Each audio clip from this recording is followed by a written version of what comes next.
This case is a perfect example of how quickly a courtroom hearing can spiral when personal frustration collides with legal reality.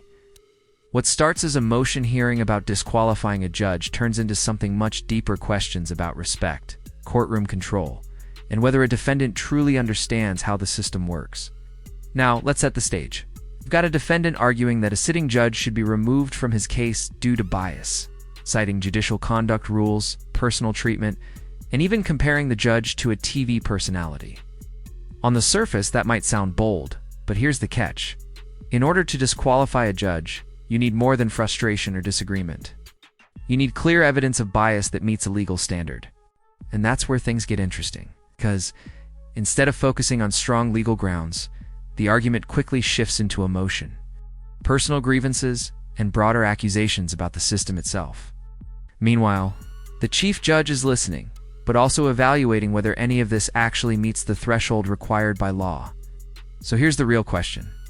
Is this a legitimate claim of judicial bias, or a strategy that's about to collapse under legal scrutiny? Because what happens next reveals exactly how courts separate opinion from proof. Calling case 02056199901, people of the state of Michigan versus Carneal McCreary L. Today is the day and time for a motion hearing. Appearances. Good morning, Your Honor, and to your staff, Christina Ritter on behalf of the people, P number 83505. Sir. Carneal Michael McCreary, appearing in propria persona. All right. It's my understanding, sir, you filed a motion to have Judge Bryant disqualified from the case. Judge Bryant denied your motion, and essentially your motion was appealed up to the chief judge, which is me. Is that correct, sir? That's correct. Okay. Argument. Well, the argument is, sir, under Michigan Code of Judicial Conduct, the judge is in violation of Canon 1 and 2 because I'm here falsely accused for a 21-year-old warrant. And I try to speak, and she acts like Judge Judy. She just constantly cuts you off, is threatening, so far as be quiet. Canon 2, it says public confidence in the judiciary is eroded by irresponsible and improper conduct by judges. A judge must avoid all impropriety and appearance of impropriety. A judge must expect to be the subject of constant public scrutiny. A judge must therefore accept restrictions on conduct that might be viewed as burdensome by the ordinary citizen and should do so freely and willingly, Judge. And I come into court very respectful. I'm a 51-year-old man and I respect the system.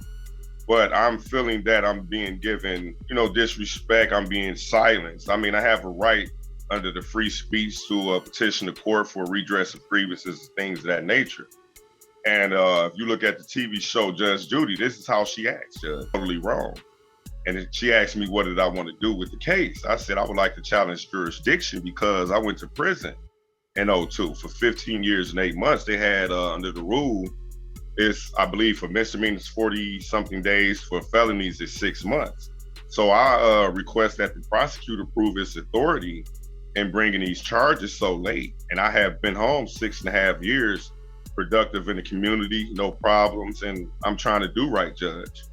I made past mistakes when I was a young man, and I'm just being treated like I'm just a criminal. I'm supposed to be innocent until proven guilty, right? So I'm not trying to disrupt this court. I'm not trying to cause you guys hardships or anything, things of that nature. And my due process is being violated, Judge. That's all. I want to just get this case so it wouldn't be left alone. I'm a grandfather, I have children.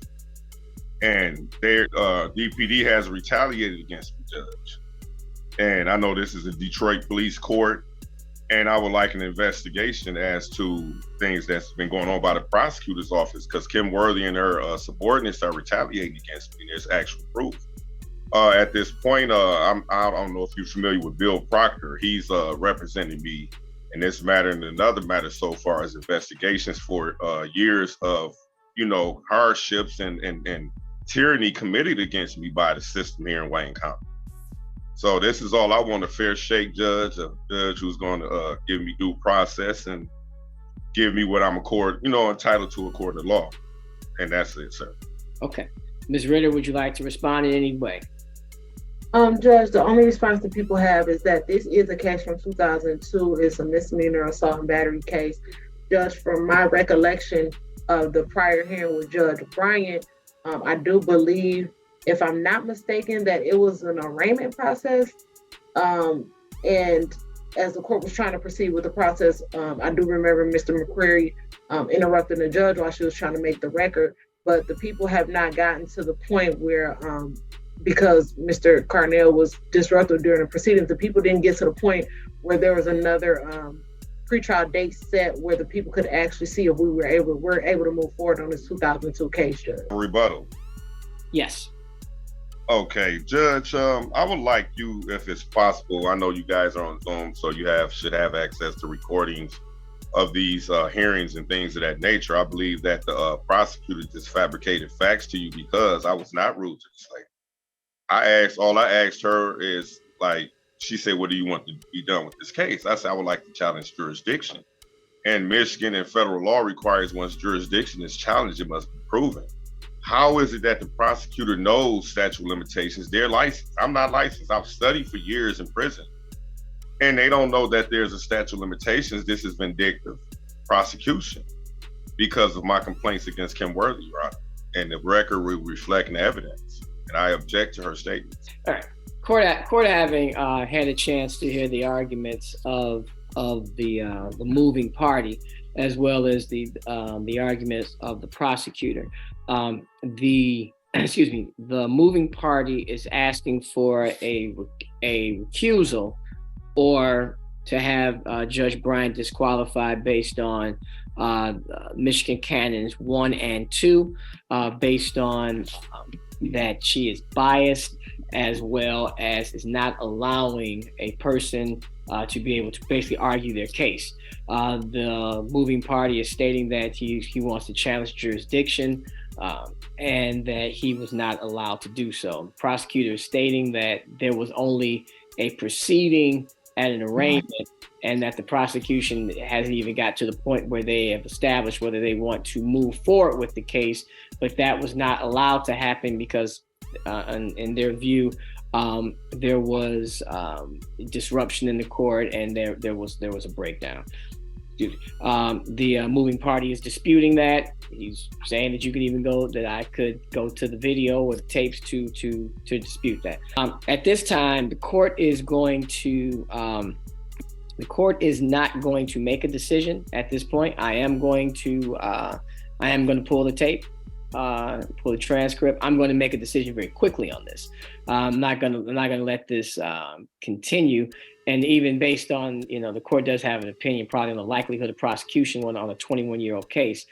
So we're going to come back on, we're going to come back on July 6th at 10 a.m. Please check your schedule, sir. May I also, you say July 6th, sir? Yeah. Okay. Yes. May I also, if I may, check your schedule first. Check your schedule to see are you available for that time. I'm available. I'm stuck here on tether, sir. I'm available at any time you guys want me to. Okay. All right. Well, put it on your schedule for 10 o'clock on July 6th. Okay. Can I say one more thing? If you look at Crampton versus Michigan Department of State 395, Michigan 347 at 351, it says the United States Supreme Court disqualified judges and decision makers without a showing of actual bias in situations where experience teaches that the probability of actual bias on the part of the judge or decision maker is too high to be constitutionally tolerable. And I'm not saying like trying to attack Judge Bryant or whatever else, but she has an attitude like Judge Judy. She just cuts you off. And I'm just like, so when she kept doing it, this is when I objected and asked her to recuse herself. And sir, and again, as the chief judge, I don't have to have a showing of actual bias, but perceived bias, something in the fairness of justice. That is my stand. And just like that, the hearing comes to a pause, not with a final ruling, but with the judge taking time to review the record before making a decision. And that's important because it shows something a lot of people overlook. Courts don't just react, they verify. Let's break it down. The defendant raised concerns about bias, cited legal canons, and expressed frustration about how he was treated in court. But those claims must meet a very specific legal threshold. It's not enough to feel disrespected. You have to prove that the judge's behavior crossed into actual or perceived bias under the law. On the other side, the court emphasized procedure, order, and the need for factual clarity, choosing to review transcripts rather than make a rushed decision. The takeaway here is simple. In court, arguments must be backed by evidence, not emotion. Now, I want to hear from you. You think the defendant had a valid point about bias, or was this just frustration being mistaken for unfairness? If you found this case as shocking as we did, make sure to hit that like button, share your thoughts in the comments, and don't forget to subscribe for more jaw-dropping courtroom breakdowns.